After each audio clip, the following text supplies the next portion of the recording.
ایک حقیقت ہے جو قرآن کریم نے کئی جگہ بیان فرمائی ہے، اس کو مختصراً سمجھنے کی ضرورت ہے. یہ جو پیچھے عرض کیا تھا کہ نبی کریم سرور دو عالم صلی اللہ علیہ وسلم کو کبھی وہ لوگ کاہن کہتے تھے. کاہن کچھ اس طرح کا ہوتا تھا جسے آج کل نجومی کہتے ہیں نا. نجومی تو ستاروں کی گردش کو دیکھ داکھ کچھ اندازہ لگا کر کوئی پیشین گوئی کرتا ہے، لیکن کاہن ہوا کرتا تھا پہلے زمانے میں. عرب کے اندر بہت زیادہ اس کا رواج تھا کہ جو کاہن ہوتے تھے انہوں نے اپنا رشتہ قائم کیا ہوا ہوتا تھا کچھ شیاطین سے. وہ شیاطین ایسے تھے کہ وہ آسمان کے اندر تو ان کا داخلہ کبھی بھی نہیں ہو سکتا تھا. جب اللہ تعالیٰ نے ابلیس کو نیچے اتارا تو ابلیس کی ساری ذریت آسمان سے نیچے آ گئی. آسمان کے اندر داخل ہونا تو ان کے لیے ممکن نہیں تھا. لیکن رسول کریم سرور دو عالم صلی اللہ علیہ وسلم کی بعثت سے پہلے یہ آسمان کے قریب تک پہنچ جاتے تھے. آسمان کے اندر نہیں، آسمان کے قریب تک. وہاں بعض اوقات فرشتوں کی آپس کی جو گفتگو ہوتی تھی اس میں سے کچھ ان کو کان میں پڑ جاتی تھی. فرشتے آپس میں کچھ بات کر رہے ہیں کہ ہمیں اللہ تعالیٰ نے فلاں کام کا حکم دیا ہے کہ فلاں وقت یہ کام کریں گے.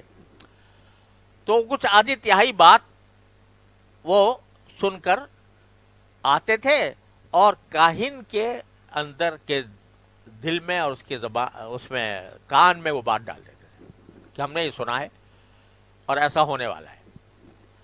کاہن اس پر یقین کر کے لوگوں کے سامنے پیشین گوئی کر دیتا تھا. اب کبھی یہ پیشین گوئی صحیح ثابت ہوتی تھی، کبھی غلط، اس لیے کہ جو یہ بات سنتے تھے وہ آدھی تہائی ہوتی تھی، مکمل نہیں ہوتی تھی. مکمل نہیں ہوتی تھی. کبھی پوری بھی سن لی اور کبھی آدھی تہائی سنی اور وہ آ کر کاہن کے کو جا کے بتا دی. وہ کاہن لوگوں کے سامنے اپنی شیخی بگاڑتا تھا کہ تو فلاں واقعہ پیش آنے والا ہے، میں پہلے سے بتا رہا ہوں. یہ کہانت ہوتی تھی اور ایسے آدمیوں کو کاہن کہتے تھے. جب نبی کریم صلی اللہ علیہ وسلم کی بعثت ہوئی تو آپ کی تشریف لانے کا ایک اثر یہ ہوا کہ اللہ تبارک و تعالی نے ان شیطانوں کو آسمان کے قریب آنے سے بھی منع کر دیا. آسمان کے قریب آنے سے بھی روک دیا. اور نہ صرف روک دیا بلکہ یہ کہ اگر کوئی شخص وہ قریب جانے کی کوشش کرتا تو اس کو ایک شعلہ اس کے اوپر پھینک کر مارا جاتا تھا، جس کو قرآن کریم نے شہاب مبین سے تعبیر فرمایا. یہ جو ستارہ ٹوٹتا ہے بعض اوقات ہم آنکھوں سے دیکھتے ہیں کہ ایک روشنی نمودار ہوتی ہے اور چمک کر غائب ہو جاتی ہے. اس کا سلسلہ تو حضور اقدس صلی اللہ علیہ وسلم سے پہلے سے چلا آ رہا ہے.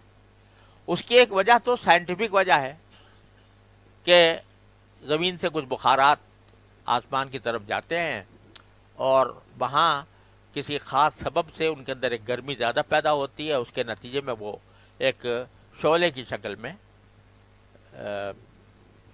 پھیل جاتے ہیں، شعلے کی شکل اختیار کر لیتے ہیں.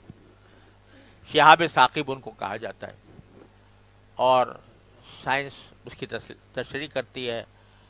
قدیم زمانے سے اس کی تشریح کرتی چلی آ رہی ہے کہ اس کی وجہ یہ ہوتی ہے.